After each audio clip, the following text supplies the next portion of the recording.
First things first, I would just like to say my throat is in so much pain.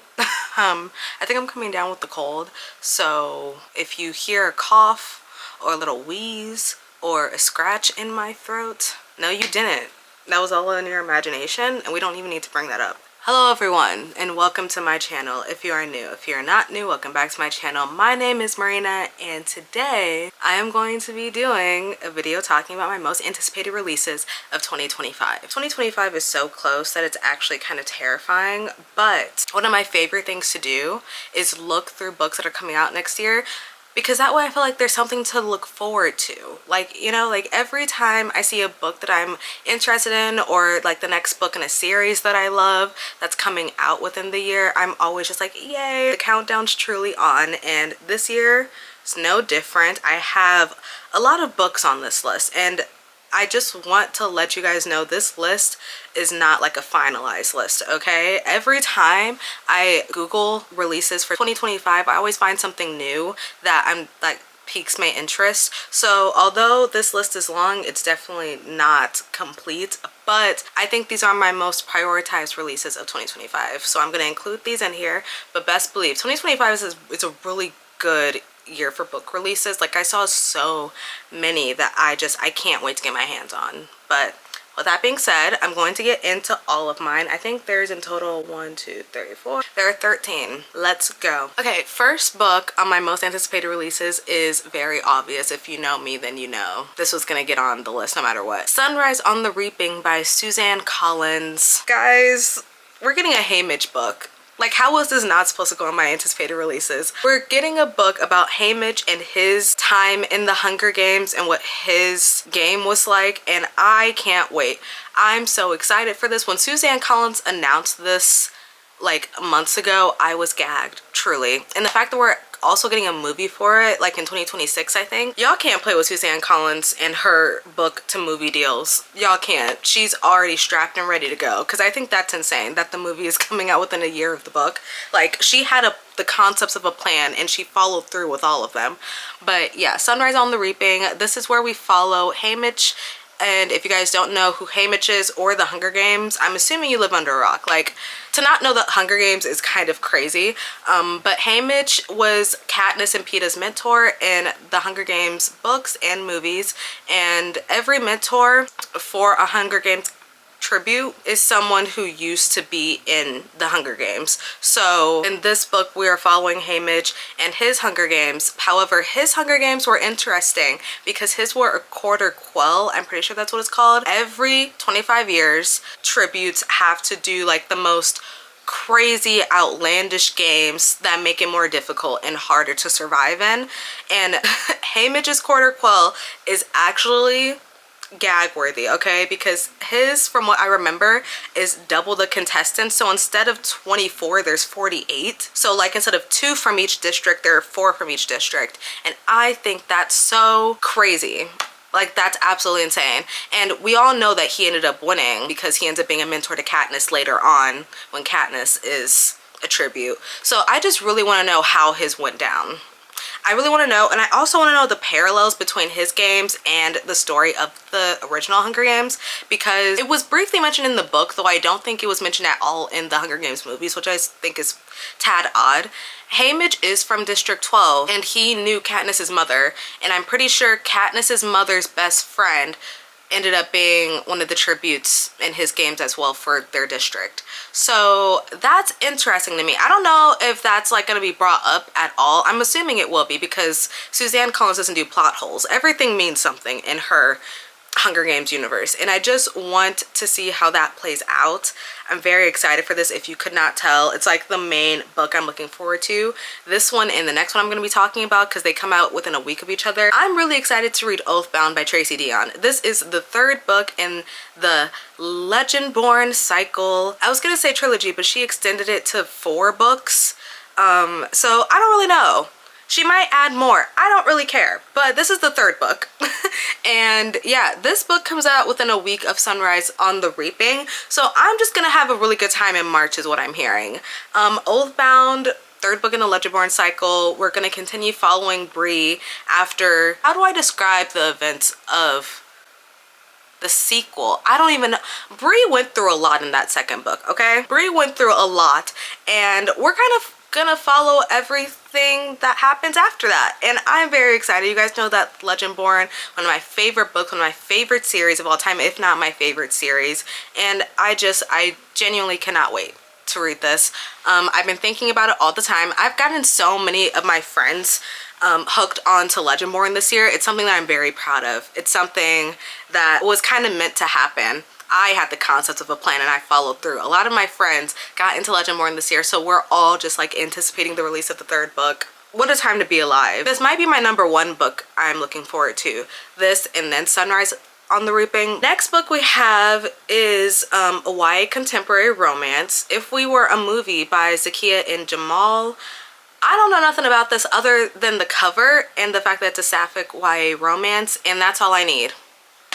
That's all I need. I want to up my YA reading for next year. I read a lot, I feel like, last year in 2023, and then 2024 I didn't read much at all, let alone YA, and I feel like books like this kind of help me get back into the YA genre, because I read a lot of like sci-fi fantasy YA, I feel like, but I don't really read much contemporary romance or just like YA contemporary fiction or anything like that, period. So yeah, I'm very open to this. It also helps that there are 2 Black girls who are the leads, and it makes me happy. I'm very excited. There are a lot of Black books coming out next year. I saw like a TikTok or whatever that my coworker sent me, and there are over 400 Black books being released next year across all genres. Like, you have fiction, sci-fi, fantasy, YA, biography, mystery thrillers, and it was so overwhelming to me. That's why I'm saying, like, this list is not finished. Like, I have a lot of books next year that I'm probably gonna want to get to, but when I saw If We Were a Movie, I was like, that's gonna be on the list, because YA sapphic romance, Black, enough said. I'm hooked. I'm hooked. Next book that I'm really excited for is Can't Get Enough by Kennedy Ryan. This is, I think, the last book in the Skyland series. You guys know me and Kennedy Ryan, that's bestie, that's homegirl. Instant buy author for me. I recently read This Could Be Us. You guys knew that that was one of my most anticipated reads of this year, and I finally read it like a few weeks ago. Absolutely loved it, and this is the next and last book in the series.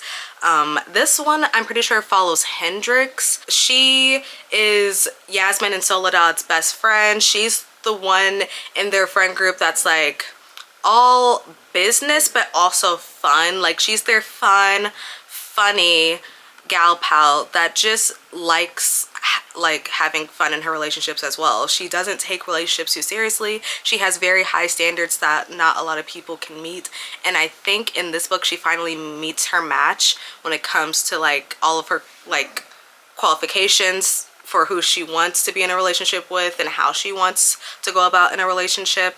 But I don't know, we'll see. I love Hendrix as a character, and I've been very excited to get to her book since I read the first book in this series, and yeah, I think it's also going to be my favorite simply because of my love for Hendrix and because it's purple. I know, random, but that's how I feel. Next we have Audrey and Bash Are Just Friends by Tia Williams, another instant buy author, which is why I can't tell you what this is about because I don't know. However, I do know that this is Tia Williams' first YA novel. Like, I'm pretty sure this is her YA debut, and that really intrigues me because she also released one of my favorite books of this year, A Love Song by Ricky Wilde, I think. That book was amazing, peak literature, one of my favorite reads of this year, and I looked up releases that are coming out in 2025, and this was like one of the top of the list for YA books. Guys, I had no idea that she was releasing a YA romance, and I'm sat so bad like in the bookstore, and they keep telling me, oh, it doesn't come out for a few months. Yeah, I'm still sat. I can't wait to read this. I really had no idea. I saw no promo for it. I feel like low-key the fact that I've barely been reading also means I've barely been on any like bookish sides of social media, so I've kind of been in the dark as to where my favorite authors are coming from in terms of like their latest releases, new releases, upcoming releases. I don't know anything. So when I saw this, I was like, oh, that's getting put on the list. Like I said, I don't know anything, but Tia Williams is an instant buy author. I have read 2 of her books, 7 Days in June and Love Songs by Ricky Wilde, or From Ricky Wilde. I think one of those titles is correct. And I know I'm gonna love Audrey and Bash Are Just Friends. I just have this weird feeling that that's gonna be one of my favorite books of next year. Next one we have is one that I know that you guys are gonna laugh at me for, and I'm already prepared. I'm already prepared because I own who I am. And I'm prepared to get a little bit of chuckled in the comments, okay? But the next book I have is My Return to the Walter Boys by Ali Novak. If you guys don't know, this is the sequel to My Life with the Walter Boys, a Wattpad turned published book turned Netflix series, okay?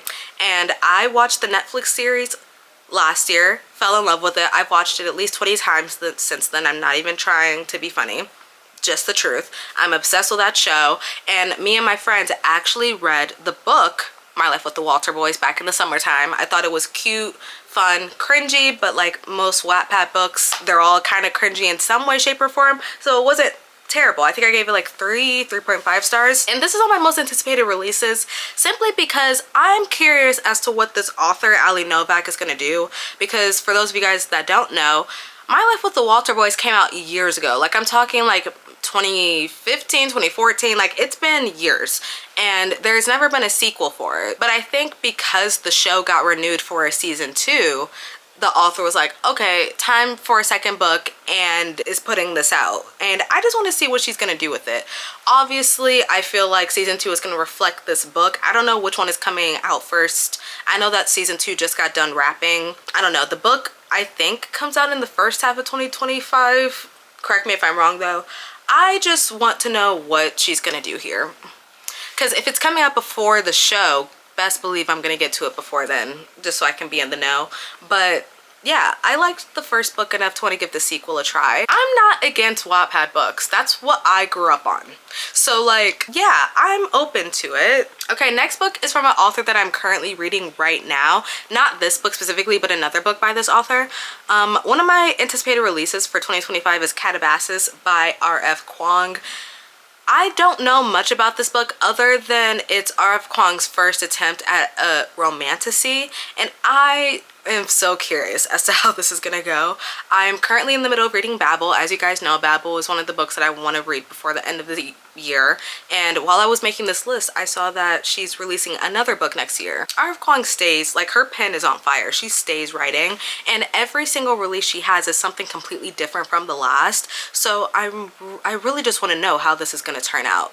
Like, it's not that I doubt her. Every single time she writes a character and certain character dynamics within her books, it always gets my attention. Like, I'm always hooked. Specifically, like, I feel like when it comes to her characters, that's where she thrives the best, because I'm currently reading Babel, like I said, and the main character and just all of the characters and how different they are from each other and the different relationships they have with each other, they're all so fascinating to me. And I think when it comes to a romantasy, that's where that genre thrives, is not just the romance aspect or the fantasy aspect, but how the characters' chemistry just fits. And I think R.F. Kuang is going to do a good job at that. So very excited.